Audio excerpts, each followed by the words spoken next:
Well, hey guys, well, I'm in the middle of it. I'm in the middle of de-homeboying and de-stupefying this car, just like every one I ever get.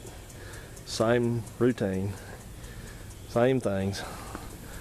Started with my very first common thing I have to do, and that is pulling out the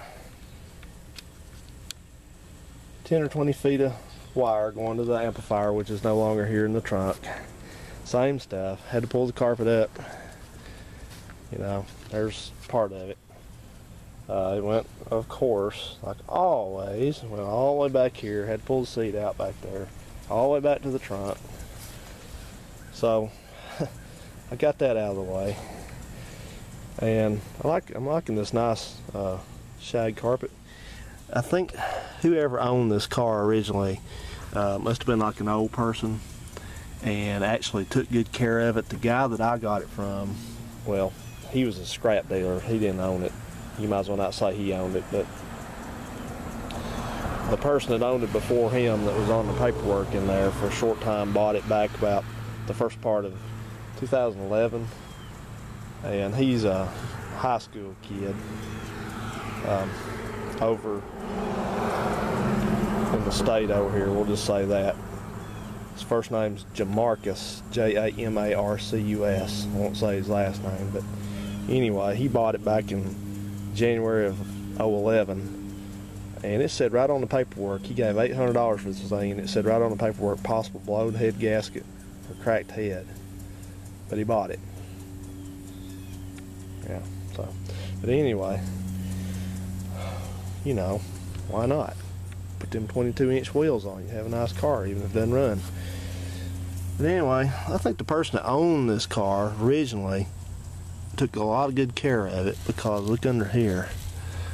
This thing has the original pad, trunk pad, which is very thin on these. That's General Motors cost cutting.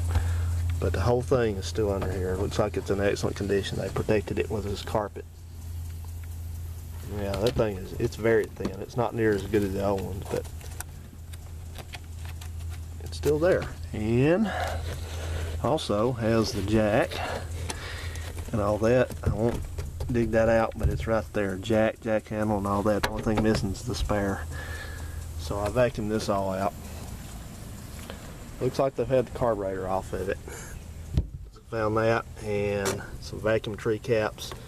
Looks like the preheater hose and some lug nuts there. I don't know what they go to. One of these wheels, I guess. Now I wanted to show you something good here. When I said de-stupefying this car, you know what I mean. I'm sorry if I offend homeboys or offend stupid people by saying all this, but that's life, tough. Here's the end of this thing, and of course this goes to the battery, or it did, and it's been looped around the air conditioner right here. Well, if you look right down here, it goes down in there, and I followed this thing down, and the wire disappears somewhere, but the sheathing to it obviously melted on the exhaust somewhere under there. That's real safe, isn't it? So, yeah. So that's going on. There's another one of those diagnostic connectors. Boy, this thing's got them everywhere. I was telling somebody on a comment, I think Moldy Mac asked me, he said, well, what is that? And it's a diagnostic connector. And I don't know what it diagnoses. But boy, this thing's been slinging oil somewhere. Look at that down in there. Also, I saved the best to last on this. Man, I'm getting hungry. Eat some pretty soon. But, wipe my hand off real quick. Save the best for last. Let me show you that. Presently.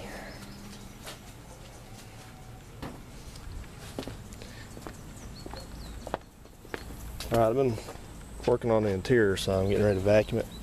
And here is this creation that I dug out from under the dashboard, and I'm just got to tell you, this is art. This is the closest thing to art that I've ever seen in a car like this. You remember, this was under the dashboard and it's pointing up like this. Well, I know what they made this out of. This is the duct for the heater. It's under the floor duct. It's mounted up under there, just gets held in by the screw right there. But what they did is, evidently, the air stopped blowing out of the vents in the dashboard. So they wanted hot air to come up towards them, right? So instead of coming right out here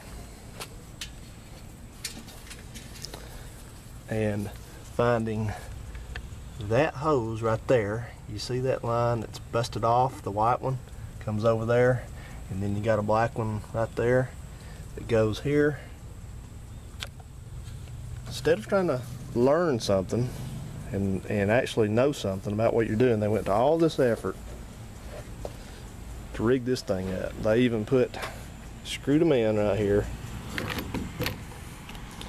and they even made little block off plates out of clear plastic. One over here too, to keep all the heat from going in the floor and it go up to them.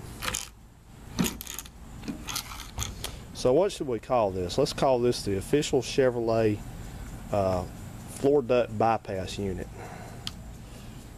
So when your car quit blowing air on the vent, and it just go on the floor, then you don't come out here and fix these vacuum lines. You just rig this up. This may take you an hour to fix, and this may only take you 10 minutes to fix, but this more creative.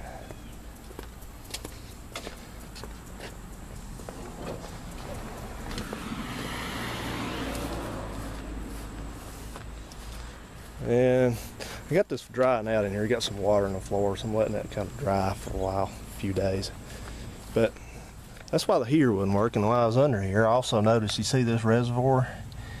You see it's got a line going in right there, and there ain't no line right there at that little connection. That kind of right there. Not the one with the stuff in it, that one right there. That's a vacuum leak. And you know what? I've preached and preached and preached about this, and it just shocks me the amount of people who are not capable of fixing a vacuum leak. Think of a vacuum leak as like your tire. If you have a hole in your tire, it's going to leak out. If you have a hole in a rubber line, or you have something uncapped or disconnected, it's going to leak vacuum. Same difference.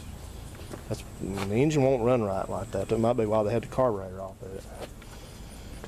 But you know, guys, I'm not racist at all, but most white people don't like stuff like this. You know, I know it doubles as a change holder. You get some extra change, you just drop it down in here when you're not running the heater or the air conditioner or whatever.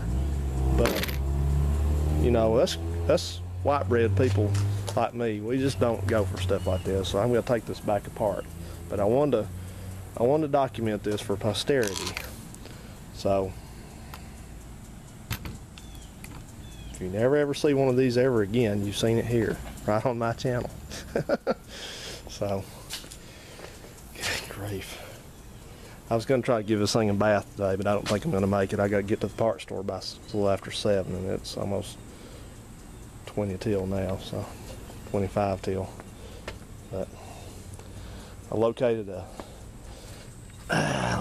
a drag link for this thing. I think I probably can't. Yeah, maybe I can. Let's see here. Try not to get too dirty. I got to look at my jeans on.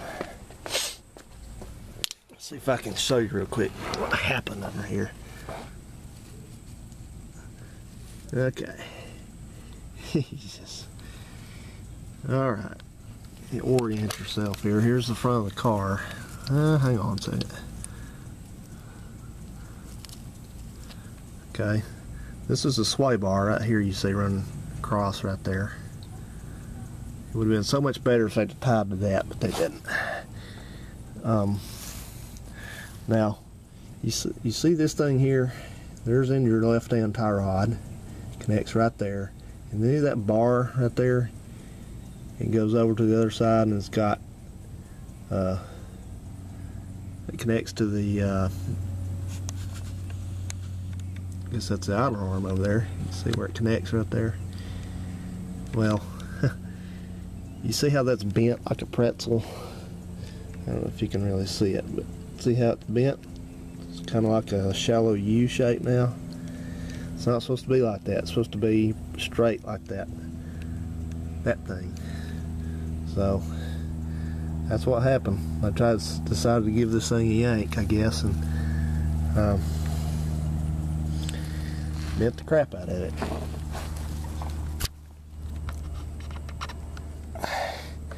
And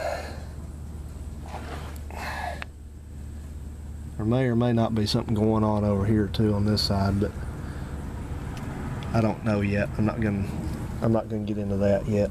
But I heard two different stories. I heard they hit a ditch with it, but my opinion is they pulled on it. Get out of here, mosquito. I noticed something here. I don't know if you can see it, but I'm trying to do more detailed videos for you guys because I know y'all like this stuff, and I like it. I just get kind of impatient sometimes, but you see, there's my light. It's hard for me to see where I'm looking at. Yeah. You see right there where I'm shining this, if I can focus it. Come on. You dumb camera. Let me get back a little bit. Well, there we go. Let's see if I can. Well, back over in there, kind of where that's shining, that's a timing cover. You see right there, it looks like there's a little bit of orange right there. That's goop. That's that sealer. That's that orange sealer everybody uses. And I saw that on the timing cover, and I've seen that on the intake too. So I figure this engine's been apart at some point. It's either had a cam or a timing chain put in it. So and I noticed when I got out here, the tire's got a big bulge in it. So yeah. So I don't know, dudes. We're gonna try to get this engine started. He says it does run, but my feeling on it is that it's not gonna run very good at all. So at this point, I wouldn't be, if it ran that hot and I think it's got a blown head gasket, I wouldn't be surprised if it's got a blown head gasket or it has a hole in the piston. But I don't know, as soon as I get it started, even before I get it started. I had one car had a hole burned in the piston. And boy, you talk about something running bad. No compression, man, on one cylinder.